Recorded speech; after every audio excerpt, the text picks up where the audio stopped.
안녕하십니까. 충신대학교 신학대학원 병역교수 박용규입니다.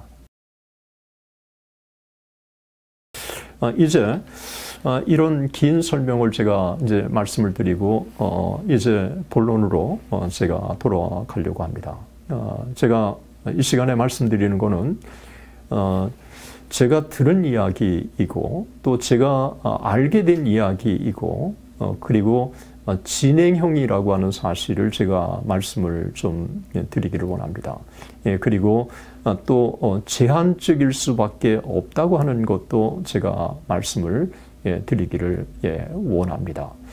그리고 한국 교회가 이 부분에 대해서 초미의 관심을 갖고 있기 때문에 제가 어떤 것을 가감해서 그렇게 말을 하고 싶지는 않습니다. 제가 확인하고 들은 이야기들을 여러분에게 진솔하게 말씀을 좀 드리기를 원하고 여러분들이 판단을 하셔도 좋습니다. 먼저 드레이크라고 하는 사람이 SNS를 통해서 찬양팀이 그 동성애자들이 참여했다. 저는 그것을 직접 보지는 못했습니다. 그런데 제 제자 중에 한 사람이 저한테 이 댓글을 통해서 진솔하게 우려하는 부분들을 소상하게 좀 보내줘서 그것에 대해서 인지하게 되었습니다. 이와 관련돼서 제가 분명하게 말씀드릴 수 있는 것은 한 가지가 있습니다. 그것은 조지 두메인이라고 하는 사람이 2월 8일 날 잭이라고 하는 사람이 설교할 때 그때 찬양 인도자로 찬양을 인도했고 그리고 이어서 남아서 그 18명의 학생이 남았고 자기도 남아서 19명입니다. 이 19명이 남아서 하나님 앞에 찬양하고 기도하고 함께 서로를 위해서 중보하고 이렇게 했을 때 그때 남아있던 사람 중에 한 사람이 바로 이 조지 두메인이라고 하는 사람입니다. 이 조지 두메인이라고 하는 사람한테 직접 그 첫날 들은 이야기입니다. 잭이라고 하는 목사님이 로마서 12장을 가지고 사랑의 실천의 중요성에 대해서 말씀을 선포했고 자기도 그 찬양을 인도하고 그러면서 그 말씀에 은혜가 있었고 그리고 그 말씀을 들은 학생 중에 18명이 자리를 떠나지 않고 함께 기도하기 시작한 것입니다. 자기가 그날 첫날 밥도 먹지 않고 화장실도 가지 않고 10시간을 찬양을 리드했는데 밥도 먹고 싶지 않고 물도 마시고 싶지 않았고 화장실에도 가고 싶지 않고 그저 하나님께만 집중하는 그 영광스러움을 자기가 그 자기 생전에 이렇게 특별한 체험을 현장에서 했다고 이야기를 들었습니다.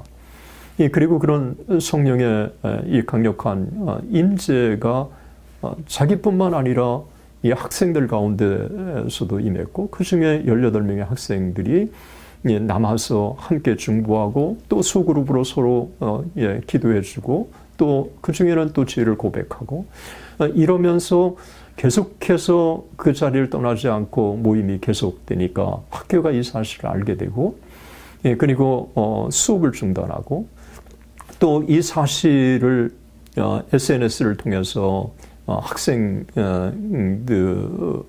알게 되고 또 찬양 소리를 듣고 또 자발적으로 학생 중에 또 오게 되고 또 총장은 이 소식을 듣고 지금 휴스 오디토리움에 예배가 진행되고 있습니다. 누구든지 참석을 환영합니다. 라고 하는 이와 같은 멘트를 올리게 된 것입니다. 그러면서 널리 이 사실이 알려지게 된 것입니다. 첫째 날 10시간 동안 자기가 찬양을 인도했고, 그리고 처음부터 어떻게 성령께서 임재하셔서 역사하시는가 하는 것들을 그 현장에서 목도할 수 있었다고 그렇게 증언합니다. 첫째 날 처음부터 동성애자가 찬양 집회를 인도했다라고 하는 것은 제가 확인한 바는 전혀 사실이 아닙니다. 이제 집회가 24시간 계속되기 때문에 한 사람이 24시간, 48시간 계속 할 수 없기 때문에 학교 공식적인 찬양 팀들이 합류했고, 그 찬양 팀들만 가지고도 계속해서 24시간 운행되기 때문에 모자라서 발룬티어로 추가로 찬양을 인도할 사람을 모집하게 되었고, 그 중에 한 사람이 찬양 인도자 중에 동성애자가 있었던 것입니다. 그런데 드레이크라고 하는 사람이 SNS에 올려서 마치 그 동성애자들이 찬양팀을 구성해가지고 찬양을 인도한 것처럼 처음부터, 이것은 제가 와서 확인한 바로는 전혀 사실이 아니고, 그리고 그 찬양을 인도한 사람 중에 여러 사람이 그런 게 아니라 그 찬양을 인도한 사람 중에 한 사람이 동성애적인 성향이 있는 사람이고, 그러나 그 동성애적인 성향이 있는 사람은 오픈해서 자기가 그렇다고 그렇게 드러내는 사람은 또 아니라고 하는 게 제가 들은 이야기입니다. 학교가 동성애라고 하는 것을 알면서도 찬양의 리더로 세운 것은 아닌지라고 하는 의혹을 제기하는 많은 분들이 있는데, 제가 확인한 바는 전혀 그렇지 않습니다. 그리고 처음부터 동성애자들이 찬양을 인도하면서 일어난 동성애자의 부흥이냐라고 하는 의문을 제기하는 사람도 있는데, 그것도 제가 확인한 바로는 아닌 게 분명합니다. 이 조지 듀메인이라고 하는 사람은 직접 제가 그분과 인터뷰를 한 30분 동안 해서 영상도 제가 남겼습니다. 그것은 추후에 제가 보여드리겠습니다만, 그가 얼마나 진지하게 그날 증언해 주는지 저는 너무 행복했고 너무 감사했습니다. 왜냐하면 직접 여기 참여하지 못한 사람으로 그 현장에 있었던 사람의 증언만 가지고도 제게는 성령의 이 놀라우신 은혜를 확인할 수 있었기 때문에 그렇습니다. 그가 참 물도 마시고 싶지 않았고 음식도 먹고 싶지 않았고 화장실도 가고 싶지 않았고 10시간 동안 찬양을 그렇게 참 감격 속에 기쁨 속에 그 하나님의 영광스러운 임재를 집중할 수 있었다고 하는 이 고백을 제가 들었기 때문에 처음부터 동성애자들이 이 찬양을 인도했고 주도했다는 것은 아니었고, 또 동성애자들이 팀을 구성해 가지고 한 것도 아니고, 그 부족해서 추가로 그 찬양 지원자들을 모집했는데 그 중에 한 사람이 동성애 성향이 있는 사람이라는 것을 본인이 익스포즈한 게 아니라 그를 안 드레이크라고 하는 사람이 그 문제를 제기해서 마치 이번 집회 동안에 동성애자들이 주도한 집회처럼 그렇게 한국에 알려지게 된 것입니다. 이게 제가 들은 이야기 과감 없이 여러분에게 말씀드릴 수 있는 얘기입니다. 정리한다면 조지 듀메인이라고 하는 사람한테 직접 인터뷰를 제가 들었고 또 확인도 했고, 그리고 그로부터 자기도 나중에 그 찬양단 중에 한 사람이 그런 사람이 있다고 하는 얘기를 나중에 들었다고 하는 얘기입니다. 그 사람이 처음부터 찬양을 계속해서 이 채플의 예배에 찬양을 주도한 게 아닌 것도 너무 분명하다고 하는 것입니다. 동성애자로서 찬양팀에 참여했던 사람이 얼마나 오랫동안 찬양을 인도했는지에 대해서도 거의 아는 사람이 없을 정도입니다.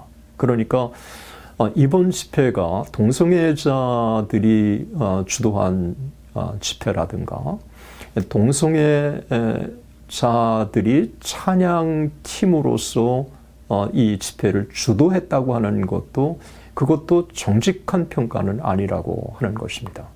또 학교가 동성애라고 하는 사실을 알았는데도 불구하고 찬양팀의 단원으로 세운 것도 아니라고 하는 것입니다. 에즈베리 대학교는 이번에 제가 와서 알았습니다.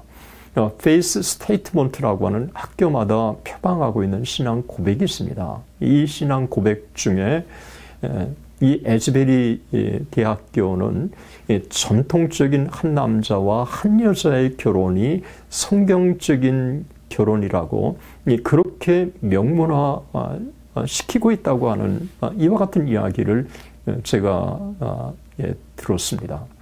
학교가 달리 표현한다면 한국적인 표현을 빌린다면 동성애를 반대한다고 하는 거를 페이스 스테이트먼트에 분명하게 밝힌 것입니다. 그리고 총장이 UMC라고 하는 미국의 유나이티드 메소디스트 처치가 둘로 동성애 때문에 갈라지지 않았습니까? 동성애를 지지하는 사람과 동성애를 반대하는 사람으로 나눠졌는데 이 동성애를 반대하는 사람들을 GMC라고 그러는데 이 GMC 그룹의 중요한 리더로 바로 이 교목과 이 총장이 활동하고 있다고 하는 이야기도 전에 들었습니다. 그리고 이 동성애 문제를 분명하게 채플 시간에 언급함으로 몇 년 전에는 동성애적인 성향이 있는 학생이 설교의 거부 반응을 느끼고 채플 시간에 일어나서 떠났다고 하는 이야기도 들었습니다.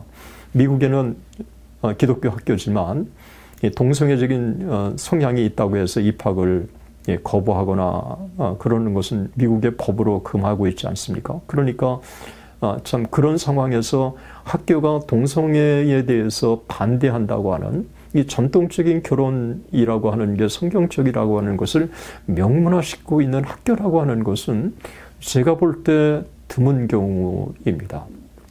그런데 에즈베리의 그 학생이 동성애자라고 자기를 커밍아웃하고 그리고 또 찬양팀 중에 한 사람이 그런 사람이 있다. 마치 이 학교가 동성애를 지지하는 학교, 동성애자들이 정말 많은 학교, 그런 것처럼 그렇게 알려졌는데 그것은 사실 아니라고 하는 것을 제가 분명하게 말씀드릴 수 있습니다. 총장도 동성애 문제에 대해서 반대하는 입장을 분명하게 갖고 있고 그 반대가 개인의 입장이 아니라 교단 안의 리더십 안에서도 중요한 역할을 그가 하고 있다고 하는 사실, 그리고 채플 시간에도 분명하게 그것을 밝혔고 또 에즈베리 대학교 안에 페이스 스테이트먼트에도 분명하게 있고, 그런데 우리가 학교 총신에도 저도 교수로서 참 입학사정을 수십 년 동안 해온 사람으로서 이 학생들을 스크린하는 작업은 쉽지가 않습니다.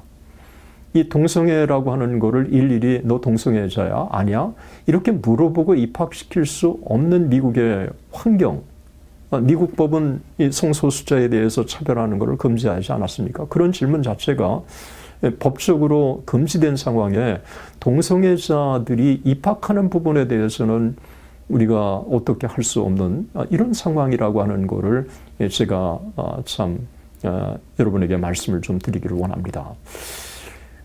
제가 이 일을 통해서 총신도 그렇고 앞으로 한국의 참 이 복음주의 전통에 전통적인 이 성경적인 가치를 지키려고 하는 그런 계통의 학교들은 이 동성애자들에 대해서 입학 때 분명하게 이 부분을 좀 확인하는 작업이 필요하지 않겠는가. 그런데 또 동성애자인데 입학하기 위해서 거짓말로 또 아니라고 그렇게 입학하는 것을 또 어떻게 막을 수 있을까? 저는 여기 와서 한국의 신학교에 입학했던 시스템도 한번 좀 재고해봐야 하는 게 아닌가 하는 생각을 가져보기도 했습니다. 여튼 찬양팀으로 활동했던 사람이 한 사람이고 처음부터 한 것도 아니었고, 그리고 그분이 찬양을 리드한 것도 아니었다고 하는 사실, 그리고 그가 찬양을 인도자로 그렇게 활동했다는 것을 아는 사람들이 주변에 제가 여러 확인을 했는데 사실 거의 없었어요. 그러니까 그가 찬양을 인도했다고 하는 것은 본인이 드러낸 게 아니라 본인은 그렇게 강력하게 그냥 익스포즈하는 사람은 아니었다고 그래요. 동성애적인 성향이 있지만. 그런데 드레이크라고 하는 사람이 자기들에게 유리하도록 에즈벨이라는 학교도 동성애자가 있다, 활동하고 있다, 이런 것을 어떻게 보면 홍보하고 자기들을 SNS를 통해서, 이분들은 또 적극적이지 않습니까? 서울시의 광장에 퀴어 축제 하는 것처럼 이렇게 자기들에게 유리하게 이런 기회를 활용하는 점도 없지 않지 않은가 하는 의구심을 제가 들었습니다. 이 부분에 대해서는 진솔하게 제가 듣고 느낀 것이니까 여러분들이 참고해 주시면 좋을 것 같습니다. 끝까지 시청해 주신 여러분들께 다시 한번 깊이 감사드립니다. 대단히 감사합니다.